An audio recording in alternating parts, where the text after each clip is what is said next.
ప్రతి దినము ఎడారిలో సెలయేర్లు శ్రద్ధతో వింటున్న మీ అందరికీ నా హృదయపూర్వకమైన శుభములు వందనములు తెలియజేయచ్చు. ఎడారిలో సెలయేర్లు అనుదిన ధ్యాన భాగమును చదువుతున్నాను. దయచేసి శ్రద్ధగా వినండి. ఏప్రిల్ నెల 30వ తారీఖు కొరకై ఏర్పాటు చేయబడిన ఎడారిలో సెలయేర్లు అనుదిన ధ్యాన భాగమును చదువుచున్నాను. వాక్య భాగము: అప్పుడు చూపునకు వికారమై చిక్కుపోయిన ఆ ఆవులు చూపునకు అందమై బలిసిన ఆవుల్ని తినివేయుచుండెను. అప్పుడు నిండైన పుష్టికల ఆ 7 వెన్నులను ఆ పీల వెన్నులు మృంగివేశెను. ఆదికాండము 41వ అధ్యాయము 4-7 వచనాలు. ధ్యాన భాగమును చదువుచున్నాను. ఆ కళను ఉన్నదున్నట్టుగా చూస్తే మనకొక హెచ్చరిక కనిపిస్తుంది.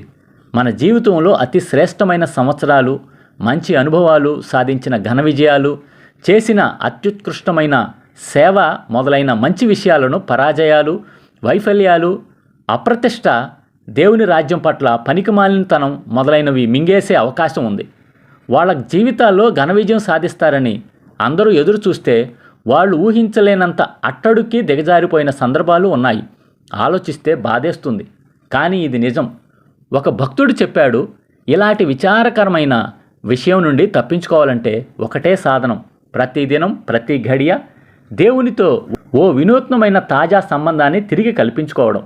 నిన్నటి నా ఘనకార్యాలు, నా గతంలోని దీవెనకరం, ఫలభరితం, జయకరం అయిన అనుభవాలు ఈ రోజున నాకేమీ లాభం కలిగించవు, సరికదా? ఈనాటి పరాజయాలు వాటిని మింగేయవచ్చును కూడా. కానీ నిన్నటి గొప్పతనం అంతా ఈరోజు నేను అంతకన్నా గొప్ప పనుల్ని చేయడానికి ప్రేరేపణగా ఉండాలి.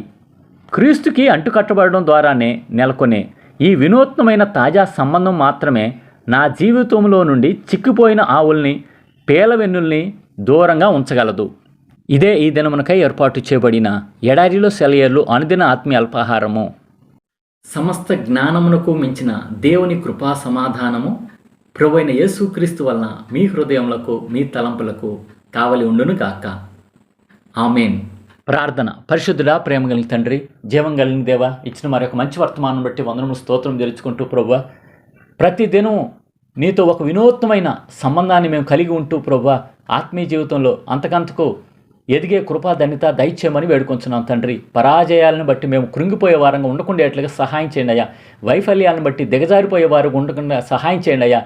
అలాగే గడిచిన దినాల్లో మేము చేసిన కార్యాలు, సాధించిన విజయాలను బట్టి మేము అయా తండ్రి అతిశయించే వారంగా ఉండకుండేట్లుగా సహాయం చేయమని వేడుకొంచు ప్రభువా. దేవా, అలాగున్న తండ్రి, ఈ దినం ప్రభు నీ బిడ్డలు చేస్తున్న పనుల్లో, ప్రయత్నాల్లో, ప్రయాణాల్లో మీరే తోడుగా ఉండమని వేడుకొంచున్నాం ప్రభువా.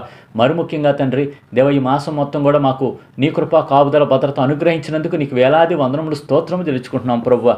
మా దేశంలో, మా రాష్ట్రంలో, మా జిల్లాలో, మా గ్రామంలో ఇచ్చిన క్షేమాభివృద్ధిని బట్టి నేను స్తుతిస్తూ, ఘనపరుస్తూ ప్రభువా, అయ్యా ఎవరెవరైతే బలహీనంగా ఉన్నారో వారి గురించి ప్రార్థన చేస్తున్నాం ప్రభువా. క్యాన్సర్ పేషెంట్స్ గురించి ప్రార్థన చేస్తున్నాం తండ్రి. కిడ్నీ పేషెంట్స్ గురించి ప్రార్థన చేస్తున్నాం తండ్రి.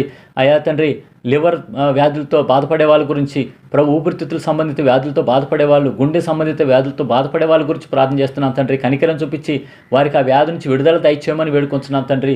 నడు నొప్పితో బాధపడేవాళ్ళు, మోకాళ్ళ నొప్పులతో బాధపడేవాళ్ళు, జ్వరంతో, తలనొప్పితో, ఇలాగ అనేకమైన రుగ్మతలతో బాధపడే వారి గురించి ప్రార్థన చేస్తున్నాం తండ్రి. వారి ఎడలు నీ కరుణ కటాక్షం చూపించి వారికి స్వస్థత, విజయం, విడుదల దయచేయమని వేడుకొంచున్నాం ప్రభు.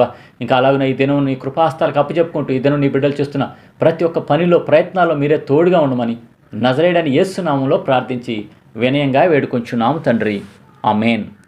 మన తండ్రి అయిన దేవుని యొక్క ప్రేమ, ప్రభు అయిన యేసుక్రీస్తు వారి కృప, పరిశుద్ధాత్మ యొక్క అన్యోన్య సహవాసం సదా మీ అందరికీ తోడై ఉండును గాక. Amen. Praise the Lord. Shalom.